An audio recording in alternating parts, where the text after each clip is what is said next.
ஓய்வு பெற்ற தொழிலாளர்களின் செய்திகளை முன்னின்று அளிக்கும் ஸ்பார்க்கிள் சேனலை சப்ஸ்கிரைப் செய்யுங்கள், லைக் செய்யுங்கள், ஷேர் செய்யுங்கள். ஓய்வு பெற்ற அமைப்புகளை எல்லாம் ஒன்று திரட்டி ஒரு அரசியல் சக்தியாக, ஒரு அரசியல் பௌதிக சக்தியாக இந்த மக்கள் நினைத்தால் ஆட்சியை மாற்றுவார்கள் என்று இந்த அரசுக்கு உணர வேண்டிய அவசியம் இருக்கிறது. ஓய்வு பெற்றவங்க கை ஒன்றும் சொன்னா இருக்காது. மாற்றி ஓட்டு போடலாம் உங்களால கண்டது ஒன்று சொல்லி நான் நிறைவு செய்தேன். நடந்து முடிந்த நாடாளுமன்ற தேர்தலிலே திராவிட முன்னேற்ற கழகத்தினுடைய அதனுடைய தலைவர் மு.க.ஸ்டாலின் அவர்கள் முறையாக பரிசீலனை செய்ய வேண்டும். தபால் ஓட்டுல பெருவாரியான ஓட்டு போடுறது திமுகவுக்கு. தபால் ஓட்டு போடுறவங்க யாரு?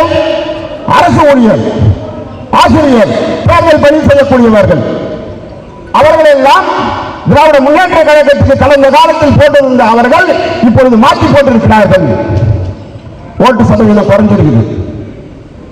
தமிழகம் முழுவதும் வாக்கு சதவீதத்தை குறைந்திருக்கிறது. 40% ஜெயிச்சு சொல்றாங்க. ஆனா வாக்கு சதவீதம் குறைந்து கொண்டிருக்கிறது. எனவே எச்சரிக்கையாக சொல்கிறோம். எங்களுடைய உணர்வு, எங்களுடைய உரிமை நீங்கள் மறுக்கப்படும் பொழுது எங்களுடைய எதிர்மனைகளை நீங்கள் சந்திக்க வேண்டியிருக்கும். பொதுவாக உரிமையை காக்கும் போது தாக்குதல் நடத்தப்படும். நீ கவனிங்கன்னா உணர்வது உரிமையை எப்ப நீ கேட்கல அப்ப உங்க மேல தாக்குதல் வரும். இது என் இடம் சொன்னா சண்டைக்கு வருவான். எனக்கு கொடுக்க வேண்டிய கொடுன்னா நம்ம மேல தாக்குதல் வருவான். இதுதான் நடக்கும். எனவே உரிமையை கேட்கக்கூடிய நாம் யார்கிட்டையும் யாசகம் கேட்கல, பிச்சை கேட்கல.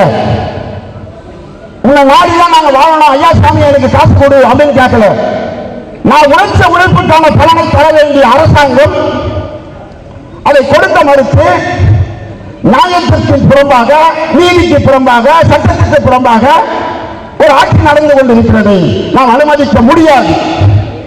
எனவே நம்மளுடைய அடுத்த கட்ட போராட்டத்தை நாம் தீவிரப்படுத்தி ஆக வேண்டும். அப்ப தீவிரப்படுத்த வேண்டும் என்று சொன்னால் சர்வீஸில் இருக்கிறவங்களோட சேர்ந்து நம்ம அந்த போராட்டத்தை நடத்திக்க வேண்டும். ஏன்னா நம்ம ஓய்வு பெற்றுட்டோம். தொழிலாளி என்ற அந்தஸ்து நம்ம கிட்ட போயிடுச்சு. ஆனால் நமக்கு அதிகமான அனுபவ அறிவு இருக்கிறது, ஆட்கள் இருக்கிறது. எப்படி இந்த அரசாங்கத்தை எதிர்கொள்ள வேண்டும், எப்படி போராட்டத்தை நடத்த வேண்டும், எப்படி போராட்டத்தை நடத்தி வெற்றி பெற வேண்டும் என்ற அந்த அறிவு நுட்பம் மூத்த தொழிலாளர்களுக்கு இருக்கிறது.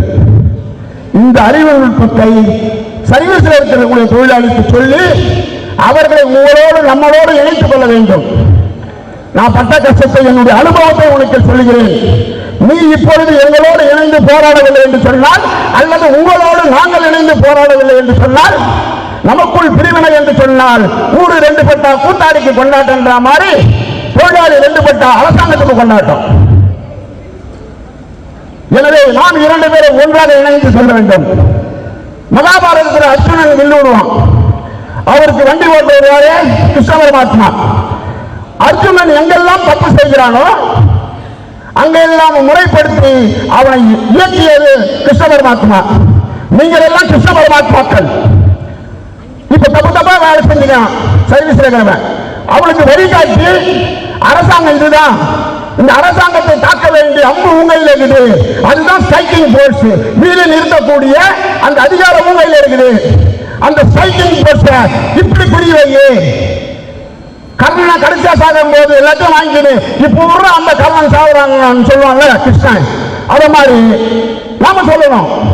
இப்ப உடனே அரசாங்கம் விழுதா இல்லையா பாருன்னு சொல்லிட்டு சர்வீஸ்ல இருக்கிறவனுக்கு நம்மளுடைய அறிவு நுட்பத்தை கிருஷ்ண பரமாத்மாவோடு இருந்து சொல்லி அவரோடு இணைந்து நம்மளுடைய போராட்டத்தை தீவிரப்படுத்துவோம்.